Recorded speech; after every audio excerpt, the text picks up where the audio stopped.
And another thing, Vonnegut, I'm going to stop payment on a check. And it cuts off just in time to escape a couple of words I don't want you to hear. 7 Kids in the Slaughterhouse, the legacy of Kurt Vonnegut. Now, his legacy is definitely not appearing in a movie with Rodney Dangerfield. He's a guy who's actually been called by many critics one of the greatest writers of the 20th century. And that's fairly rare for somebody who, at the time of receiving those accolades, was still alive, and still writing, and still producing new works right into his 80s, until he passed away on April 11th, just a couple of weeks ago. He was a survivor of the firebombing of Dresden. He was an American soldier in an advanced group that went into Dresden, and when the city was firebombed and the city was destroyed, the core of the city was just absolutely ravaged, he and 7 other people survived by climbing into an underground meat locker called Slaughterhouse 5. That was what was painted on the door. Slaughterhouse 5 is the title of his most famous book. A book that takes a very strange twist from that imagery, and doesn't go where you're expecting it to go at all. It's not autobiographical really in any way.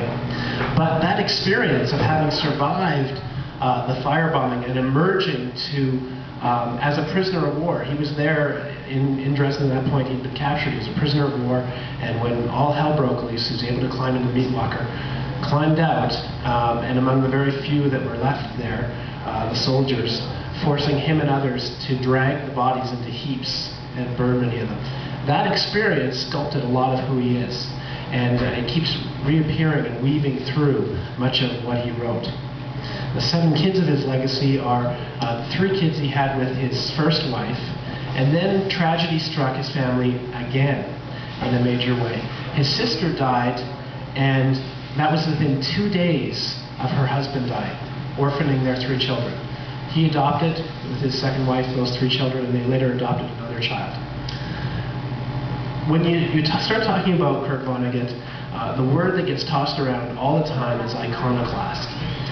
He's sort of the image of iconoclasm. Now, an iconoclast is, in the traditional sense, historically, somebody or a group of people who comes in and ravages a church, destroying all the symbols. The people that throughout history have stormed churches and torn down the crosses and ripped down the iconography and all that sort of thing. But the way the word gets used now for writers, for people like Kurt Vonnegut, is anybody who attacks the sacred institutions of society, who attacks the status quo, who shakes us up, who gets under our skin on those things that societally we kind of all gravitate towards and we often don't question. And that's been the nature of a lot of his writing. He's been called by many a modern day Mark Twain. And it's not just because he looks like Mark Twain especially as he got older, but it's because he has a razor sharp wit. And that's often been his tool of undermining the big icons of status quo in society. Somehow you can gravitate to someone's writing a lot more, even when they're attacking things you believe in, if they do it with a sense of humor. And he's done that impeccably throughout his life. He is also a humanist. And I'll explain why he's a disruptive humanist. He is a humanist of humanists in many ways, actually leading the largest humanist organization in the United States, following on the heels of Isaac Asimov. But many years ago, he had a near-death experience. He spent 3 days in a coma. And that accelerated some of the spiritual explorations that had already been in his writings. That made them tangible and real to him. And out of that experience, his writing probably took on a greater depth, and there were more questions in it than there were before. He was asked by the Harvard Crimson magazine, does humanism preclude the possibility that there is a God? And his answer was, only a person of deep faith can afford the luxury of skepticism. And then he said, pretty good one, eh? That's fairly profound, I think, that only a person of deep faith can afford the luxury of skepticism. Out of that experience, that near-death experience, and the speculations that came out of that, a lot of his discourse sort of changed. And you'll see that a little bit in this interview clip right here. You know, this week is evolution, and my training is scientific, but I do feel that evolution is being controlled by some sort of divine engineer. I can't help thinking that. And this engineer knows exactly what he or she is doing, and why, and where evolution is headed. And that's why we've got giraffes and hippopotami in the clap.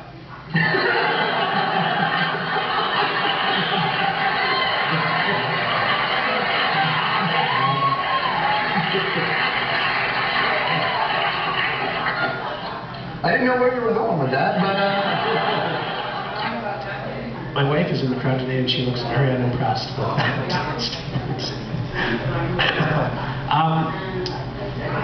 You know, you bring up a guy like this in a small venue like this for the sake of stirring conversation, and it's really hard to even scratch the surface of some of the things he had to say, things you might disagree with, things you might agree with. So where am I going with this? Why crack this open in a few minutes' time? Well, let me see if I can bring it to a point where the rubber meets the road, hopefully, of your life, and there's something worth speculating on yourself, something worth chewing on, maybe even something worth conversing about. We are what we pretend to be, so we must be careful about what we pretend to be. My daughters, I have 3-year-old twins, and we've just moved, and they're sort of exploring our new place, and they're just kind of starting to experience the joys of hide and go seek. So they'll go and they'll sort of hide. They're not always good at it. Sometimes they both hide at the same time and nobody's seeking, and it doesn't work so well, but it quiets them down for a long time, so I'm willing to let that go as long as possible. But they find these new places to hide, and they often take things they own and they'll shove them into weird places, and we find stuff from the house hidden in different spots. All of us have been there doing hide and go seek, scouting out the best spots.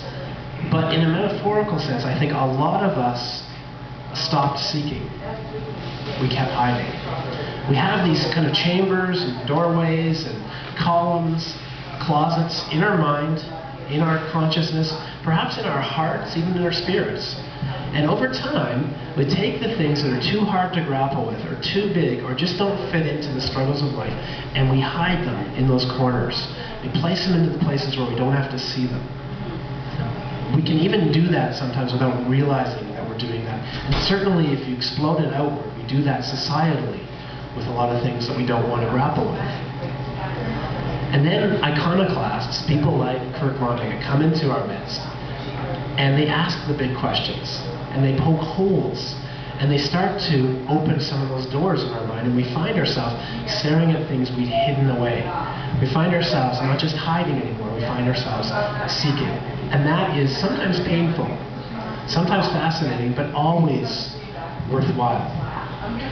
So, I want to challenge you to be your own iconoclast, to find where you've kind of made those pillars of meaning and understanding in your life, and look behind them, and see if you've hidden anything back there.